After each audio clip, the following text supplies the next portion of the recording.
All right, let's go. Hey, it's Tim. Let's talk cars. Today I'm in a 2025 AMG E53 Mercedes-Benz.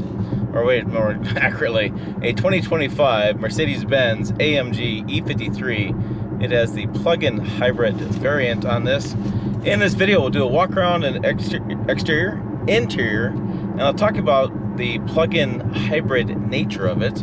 And we'll go for a drive like I am doing now and give you some thoughts on, I'll give some thoughts on the engine itself without having any battery power. And I'll give you some thoughts on driving just electric only, because I think it's to make a difference on how well or not well this performs. So let's pull over here a little bit and do the exterior and interior walk around. Yeah, that sounds a good plan. Okay, here's your exterior of the Mercedes-Benz E53. And man, that is one sexy looking car. It just is. Ladies like Mercedes, and this dude likes it as well. Nautical blue metallic exterior color. I really like the darkened kind of chrome look here. I just got it washed, so I need a little polish job, but it's got the darkened chrome accents there with not the bright chrome. You can kind of see the bright chrome here with the darkened chrome there. I really got this kind of Alpha Terabach AMG on there. I like this little icon there too. And so we have that look there. We can see the body effects kind of design there. This has got the night package as well. I'll go over some more details on this as well. We have the AMG red brake calipers there. AMG wheels with the Michelins. We have the turbo hybrid there, and we have the little bit of styling here. Looks like there might be active for letting air out along the brake lines there. Performance sports car, I might imagine they are. We'll come around this side here. A little busy traffic today at the monument. This is the Scott Swift National Monument. It's on the Oregon Trail. It's actually a national park once you enter the grounds over there. And then come on the back. We have the red lettering for the E53 there. The taillights wrap around the back. Quad trip exhaust, little spoiler down there. AMG here, the wraparound here. So this is my only kind of complaint on it was, oh, this is blacked out too. We played golf the other day, drove about 90 miles or so back and forth, and it's really hard to fit two sets of golf clubs back here. It's kind of my complaint, really, is my golf clubs don't fit across. It's just kind of frustrating. Now, they do have the housing here for the hood to go down, which is nice. You do have a powered hood as well, but I just want a little more room. I thought for a sedan, have a little more room.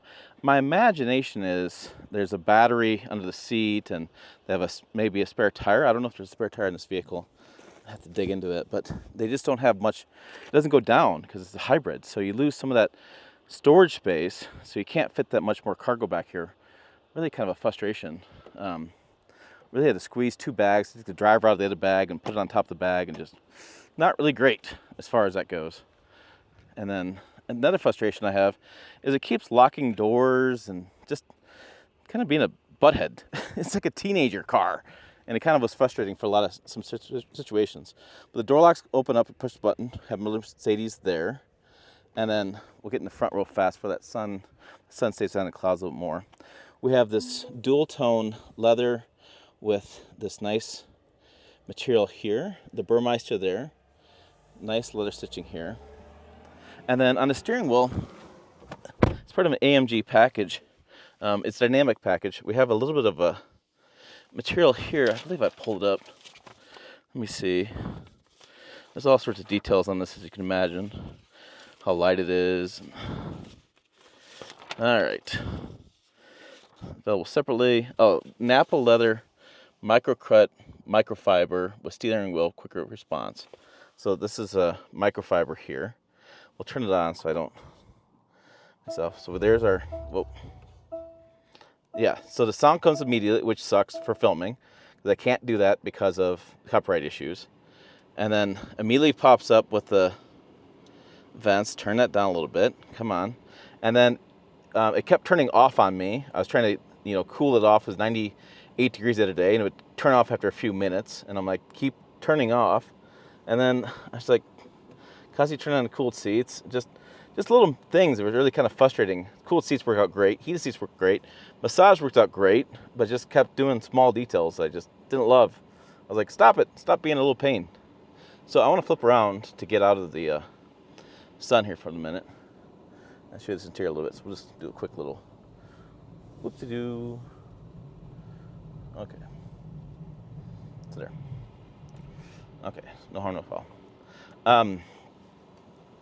What's interesting is the steering wheel.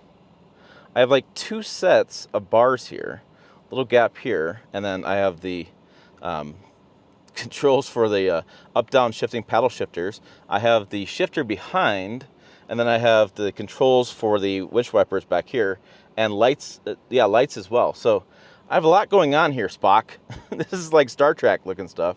And then you can control the drive modes, which I'll show you that when I'm driving, but if you turn this dial, you can hear the engine kick on, and you have dynamic, sport. Sport's where it really unleashes it. I'm going to do for electric drive here in a minute. I haven't plugged it in yet. Then we have battery, we have individual mode, and we have snow mode. So a couple different things going on there. And then I think we'll probably have a button here. This takes me there too. And then we have the cameras, which are pretty nice to see around you. Quick buttons here for functions, heads-up display, snow chains, and then you can turn it on and turn it off. Home button. This works pretty fast. Sirius XM was a little sluggish the other day. I got 27 miles per gallon or so, 100-mile drive. One of the things I also noticed I didn't really care for so much was the wireless charger. It's kind of like you throw it in here, and then it's there, so it charges. But like when you put your Yetis or coffee cup, whatever, you might as well forget about your phone because it's gone, which is not a bad idea, right? No distraction when you're driving. Nice kind of carbon finish here, but just kind of an interesting design choice. Then we have a little bit of storage here, which I haven't really used very much. So then we have this big dash kind of wash up with here, finished off the carbon fiber there. But you can easily forget your phone in here. I imagine owners will forget their phone because it's just kind of forgettable. Yeah, that's the word, forgettable. There you go. All right, let's get back on the road and do some more driving with this Mercedes-Benz E53 AMG. I take that back. Mercedes just told me, just a minute, your phone is still in the car. Well, thanks, because I did, in fact, forget it. Okay, so out on the road here, I want to go over some stats real fast before I take this corner kind of spiritedly.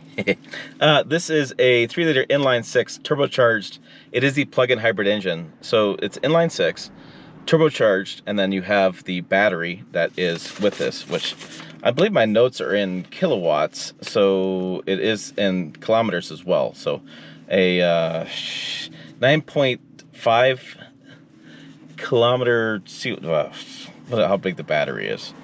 I'm trying to look through the European press release is a little confusing to me, but anyways, it's got a small battery with the 9-speed automatic transmission. The combined horsepower is 577, and combined foot-pounds of torque is 533. So basically, it translates into this sucker should move. And we have rear axle steering mated to the 9-speed automatic transmission. So it should do a really good job at getting up and going when it goes around this corner. And I've did the Dynamic Plus package, which according to the 9-page press release, adds a little bit more sportier handling. So this adds the Napa leather steering wheel. We talked about that.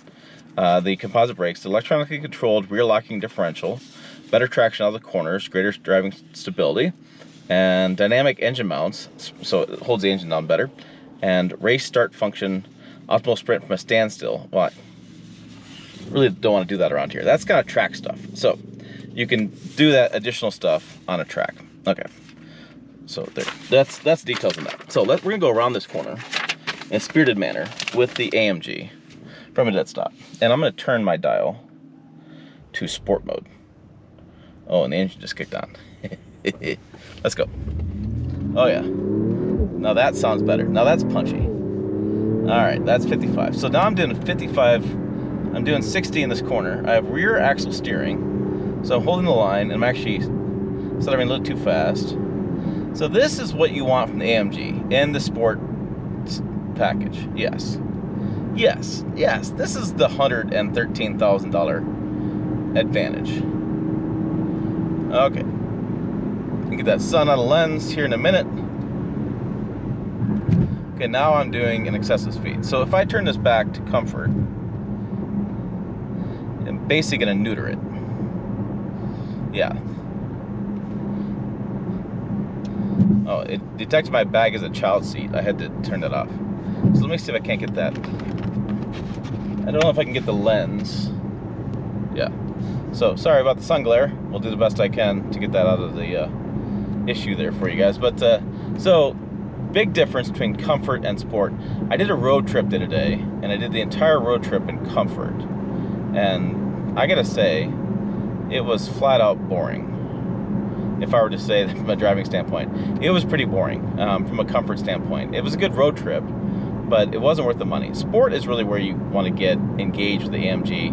That's where you want to get the performance. That's more track. That's more city fun. That's when you turn on the fun mode. There we go, fun mode. So let's get back to the house. Let's charge this up for a couple hours before they pick it up, and let's get the electric driving mode, which I'm going to anticipate is going to be just as fast as sport. Let's turn it over to fast sport one more time. Oh yeah. Okay. Here we go. One more time. Yeah. That's fun mode. Oh, Sport Plus. Ooh, I didn't know there was Sport Plus. Okay. Electric only. Okay. So, I don't want to do Sport Plus. I don't need any tickets. Let's get back to the house and plug it in. There we go. Unlocking the horses. Okay, I just plugged it in. Let's see what the lights show. Lights show hooked up to 220. Oh, it's flashing orange. Orange means caution. Green. Green means good. It's sucking down the go-go juice. Okay, let's see what it says in here. 5. See, I can't get this camera in a good spot. This camera's misbehaving. Come here, camera. Okay.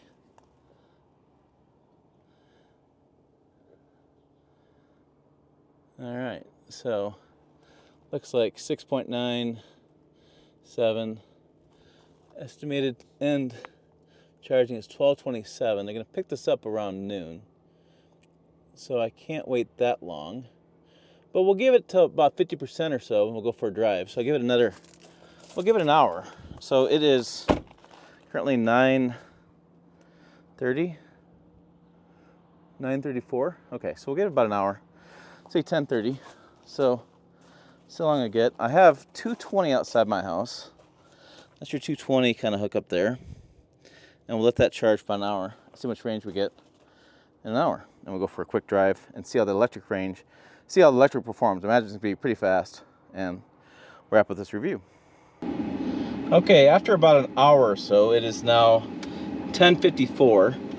I have 24 miles of range, which is about less than 50%. So let's go for a drive real fast. Not electric. So I'm just in normal driving mode. I'm in EL. So I'm in electric mode. I'm in EL. But I think I can switch back and forth between EL and C, which is comfort.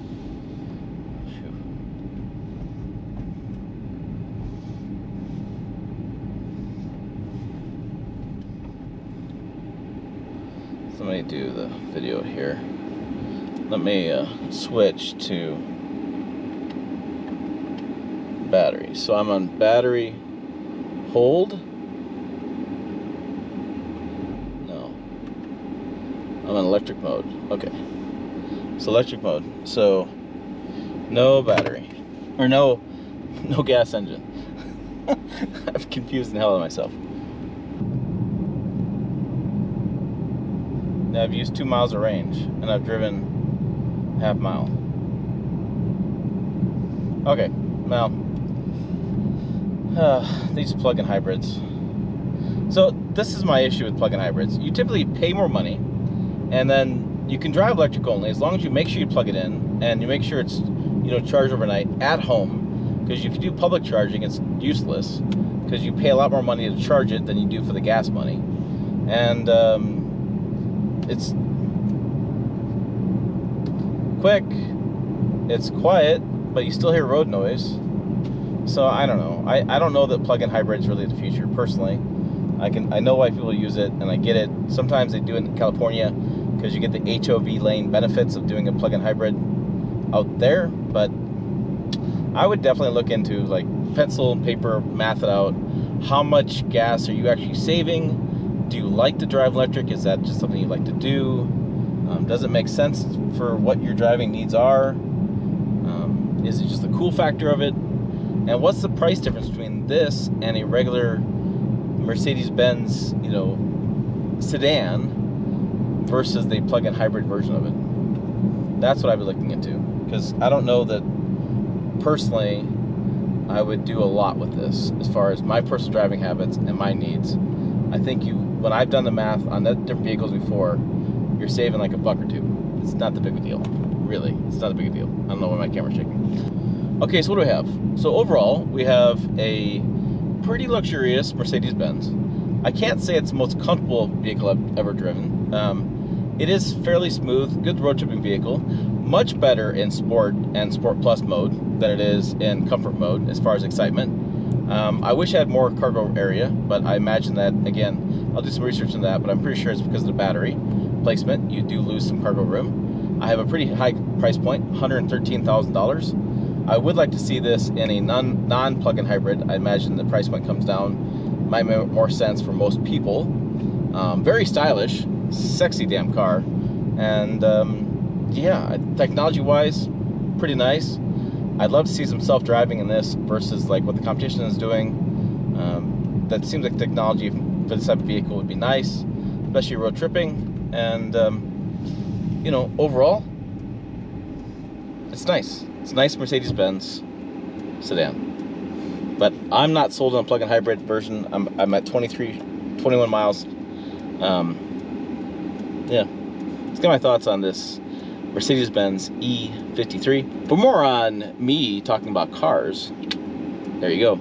Check them up over here on other videos. As always, thanks for watching. I will see you down the road.